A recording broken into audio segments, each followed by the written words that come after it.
A morcellator is a surgical instrument that is commonly used in laparoscopic surgery, where a large mass needs to be extracted. The morcellator breaks the large mass into small specimens so that it can be removed in a minimally invasive way.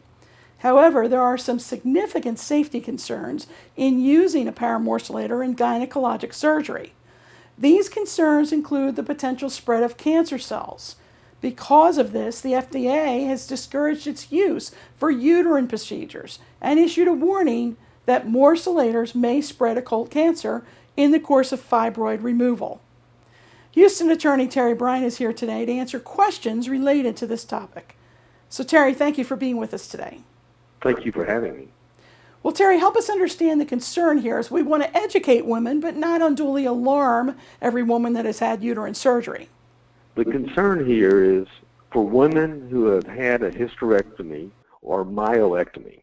Power morcellators were used in as many as 600,000 hysterectomies a year. It is technically simple technology, but researchers now recognize serious complications associated with it. About 1 in 350 women has an undiscovered aggressive cancer in the uterus. Even with pre-treatment screening, these aggressive tumors can be almost impossible to detect.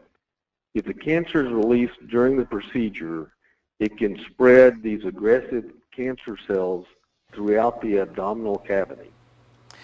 Well, I understand that Johnson & Johnson suspended sales of their device. Is there a reason to suspect that the device should not have been on the market in the first place?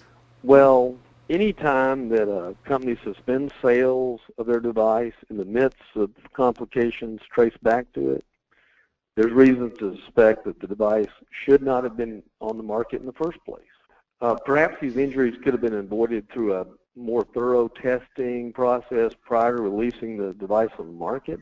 In fact, many lawyers think that the device manufacturers failed in their duty to provide a safe product and even continued to sell the product after it was clear that it wasn't safe. Terry, who needs to be aware of this? Is it any woman who has had a hysterectomy and later been diagnosed with cancer?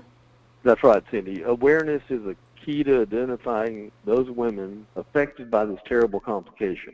This can be accomplished by educating the medical professionals and directly notifying the women who underwent this type of surgical procedure and then were diagnosed with cancer. Well, how about those women that are facing uterine surgery? What should they know and discuss with their surgeons prior to undergoing the procedure? Well, the good news is that the power morcellator wasn't used in all of these surgeries. They should ask their surgeons whether a power morcellator was used and then discuss the potential complication. It might be wise to explore an alternative surgical option before consenting to a procedure that utilizes the power morcellator. And I don't want to unduly alarm women, but it's just an item that they ought to discuss with their surgeon as they go in for their test, have routine follow-ups, and that sort of thing. If they think they've been affected by an unsafe device, they should probably contact a board-certified attorney to discuss the potential claim. Right. Well, this is great information. And Terry, I thank you so much for your time today. Well, thanks for having me. Until next time, this is Cindy Speaker for Texas Law TV.